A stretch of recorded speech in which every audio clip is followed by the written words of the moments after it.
ويوم يعض الظالم على يديه يقول يا ليتني اتخذت مع الرسول سبيلا يا ويلتى ليتني لم أتخذ فلانا خليلا لقد أضلني عن الذكر بعد إذ جاءني وكان الشيطان للإنسان خذولا. إذن إخوتي في العقيدة وهذا هبون قفق عدو الله صاحبه يرق يضمر با إنه إلى عليه إن تكون دايدا إن الدورة مد موقال كيسو إلهي كحصوصيه تكبر باكر مركز اعتماده هذا رب حصوصا سبحانه وتعالى بر باكر مركز اعتماده خير كوك المينية أما مد دون هالنقطة أما مد آخرة هالنقطة بر باكر مركز اعتماده إعوجاجكaaga toosinaya wax ka qalloocana haday jiraan ku toosinaya badbaa jira markaad u timaado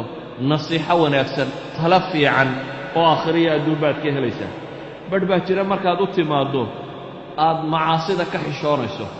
oo aanad xumaha ku dhiiranaynin inta aad ag joogto kuwa haddaad la saaxiibto wanaag iyo khayr bay kuu hogaamin kutubta badbaa jirta markaad akhrido khayraad helayso markaad akhrido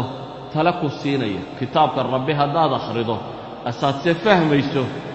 qur-aanka haddaad akhrido nin rabbigii u warramayaa tahay qiyaas ninka rabbigii la hadlayo subxaana wa tacaala nin rabbigii la hadlayo oo wuxu sheegayaa tahay markaad xadiidka nebi moxamed calayhi salaatu wasalaam akhriyayso waxaa tahay nin nebi moxamed calayhi salaatu wasalaam uu u sheekaynayo nebi moxamed baa wax kuu sheegaya oo wixii khayr kuugu jiray kuu sheegaya wax hore iyo wax kitaabku ama buuggu wuxuu kaga gedisan yahay saaxiibku inta badan wuxuu la nooliyuu kaaga warramaa kitaabkuse waa dad aanad nolosha kula saaxiibteen ayaad la saaxiibaysaa qaaraad jeclayd oo aanad soo gaadhin ayaad la saaxiibaysaa abibakar baad la saaxiibi oo cumar baad la saaxiibi oo calaad la saaxiibi oo saxaabadii nebi moxamed calayhi salaatu wasalaam baad la sheekaysanaysaa marka taariikhdoodii iyo historygoodii aad iyaga akhriyayso markaad xadiidkii nebi moxamed calayhi salaatu wasalaam akhriyayso markaad qur-aanka akhriyayso waxaa lagaaga warramayaa dad aanad nolosha sooba gaadhin nebi muusead la saaxiibi oo yuusuf baad la saaxiibi oo dad khayr qabaad la saaxiibaysa markaad bugaag cagsigooda akhriyayso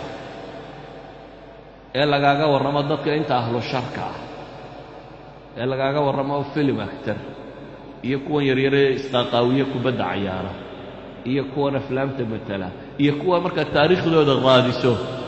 ahlu naarkaad baranaysaa dad badanoo ka mid a waxaad baranaysaa taariikhdii dadka xun oo dhan baad baranaysaa waxaad baranaysaa lagaaga sheekaynaya lagugu akhrinayaa dhaqan xumo dhammaanteed oo dhan idan kitaabkaa lala saaxiibaa laakiin kitaabkaad la saaxiibaysaa kuu yahay bay ku xidhantay idan waxay leenahay saaxiibkaagu hadduu bini aadam iyo inaad bini aadam saalixa doorataa mid aakhiriya adduun wax ku anfacayo wax kuu kordhinaya waa inaad doorataa waa inaad tijaabisaa inta badan saaxiib wax ku dheer inuu noqdo hadduu saaxiibkaagu buug la akhriyo noqonayo waa inaad doorataa buugga iyo noociisu waxa uu yahay mid wax kuu kordhinaya waa inuu noqdaa mid aan dhib kugu hayn waa inuu noqdaa hadduu noqdo saaxiibkaagu t v aad daawanayso waa inuu noqdaa t v iyo brogram wax ku taraya t v-ga inta ugu badani dadka maanta jooga in jaamacado wakhti lagaga baxo wakhti ka badan bay t v daawadaan haddaad imika xisaabiso cimrigaaga intaa t v daawanaysa maxaad faa'iida waxaa laga yaabaa kulli yoom ka ugu yar inuu yidhaaho warka yuu ina dhaafin oo 2 jeeroo wara uu dhegaysto saacad buu hor fadhiyo kii isagu kubadaha iyo cayaaraha daawanaya ama aflaamta daawanaya isaga dhaafay kuwaas waxaa laga yaabaa maalin iyo habeen kasta 3-4 saacadood inuu tago ka warran jaamacada aad maalin iyo habeen kasta 4 saacadood soo dhiganaysa dad jaamacad gasho 4 saacadood oo wakhtigaaga ka mid aad siiso yacni waxaad doontaa diyaarin karaysaa shahaadada ugu sarraysaad qaadan karaysaa wakhtigii qofkani uu shahaado ku qaadanaya adiguna t v baad ku qaadatay eesha natiija markaa bal qiyaas qofkii 4 saacadood waxbarasho geliyey diin geliyey cilmi geliyey iyo qofkii 4 saacadood TV geliyey maxsalada maxuu natiijadu noqonaysaa markaynu mid walba 5 sannadood kadib u xisaabino ama 10 sannadood kadib u xisaabino kii 4 saacadood maalin kasta wax baranayay iyo kii 4 saacadood maalin kasta TV ba hor fadhiyay labaduba laba saaxiib bay lahaayeen labadii saaxiib wixii ay ku akhriyeenna laba manfaco kala nooca ka soo baxaya akhwati fi al-aqeeda marka waxaan leenahay saaxiib waa inuu noqdaa kow dadka dhexgalkooda haddaanay waxba kugu kordhinaynin gooni joogaa dhaanta haddaanu dadku wax kugu kordhinaynin inaad waxba xidhiidhkooda badin ayaa dhaanta inta aad adigu wax ku kordhinaysa mooyaane inaad badsanin walidaalika abu dardaa baa waxaa laga sheegaa la saaxibun saalixun khayrun min alwaxda waalwaxdatu khayrun min saaxibi suu wa mumli alkhayri khayrun min alsaakit waalsaakitu khayrun min mumli shar saaxiibka wanaagsani buu yidhi keliduu ka fiican yahi kelinimaduna saaxiibka xun bay ka wanaagsantahay buu yidhi ka khayrka kuu sheegaya ka aamusan buu ka fiican yahay buu yidhi ka aamusanina kan sharka kugu warramayuu ka wanaagsan yahay buu tilmaamaya waxaa habboon markaa inaad dadka ahlu bidca ah dadka ahlu sharka ah majaalista bidca iyo khayrbeelka lagu hayo majaalista fadhi ku dirarka iyo warkaa lagu hayo inaad badsanin ama aanad tegin inaad tagto majaalista dadka khayrka qabaa joogaan iyo meelaha wanaagga lagu hayo iyo khayrka lagu hayo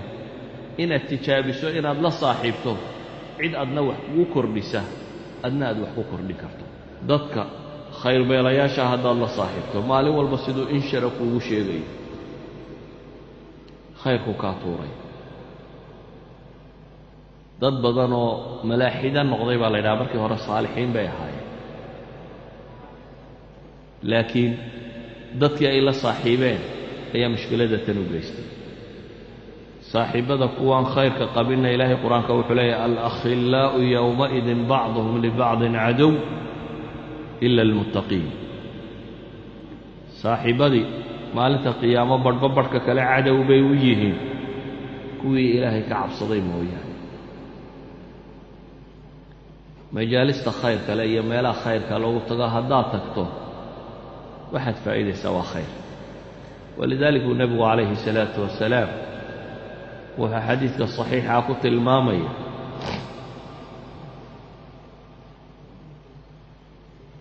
duul majlis fadhiistay oo ilaahay dikrigiisa akhriyey oo dabeetana iyagoo wardinaya malaa'igtu ay u timaaddo oo malaa'igtu markay u timaadana malaa'ig baa jirta tawaafta buu nebigu yidhi calayhi الsalaatu wasalaam si xadiidka saxiixa ku soo aroray uu tilmaamayo dabeetana iyagu waxay tagaan un meeshii ilaahay lagu xusayo waxay u yimaadaan duul ilaahay xusayo duulkaasay soo dul degaan rabbaa weydiiyey subxaana wa tacaala maxay qabanayeen isagoo og waxay qabanayeen waxay dhaha ilaah waa kuu tasbiixsanayeen oo waa takbiirsanayeen subxaana allah allahu akbar alxamdu lilah warkaasay akhrinayeen bay idhaahdaan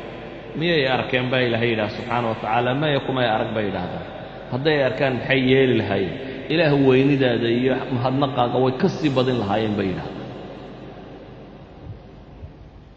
maxay weydiisanayeen baa rabba yidhahdaan subxaana wa tacaala waa la yidhaha ilaahu jannadaaday ku weydiisanayeen miyay arkeen may hadday arkaan maxay yeeli lahaayeen waxay idhahdaan hadday arkaan jannada raadcadeeday badin lahaayeen oo xirsigeeda waa sii tiro badin lahaayeen maxay iga magan gelayeen waxay kaa magan gelayeen ilaahay ow naartaada naga badbaadi bay lahaayeen miyay arkeen may hadday arki lahaayeen maxaa dhici lahayd waxaa dhici lahaa bay idhaha ilaahu way ka sii carari lahaayeen oo naarta inay ka fogaadaan bay aad u tijaabin lahaayeen rabbi subxaanaه wa tacaala malaa'igtiisaasi wuxuu ku yidhaahdaa faushhidukum annii qad gafartu lahu dadkaasi intay isu yimi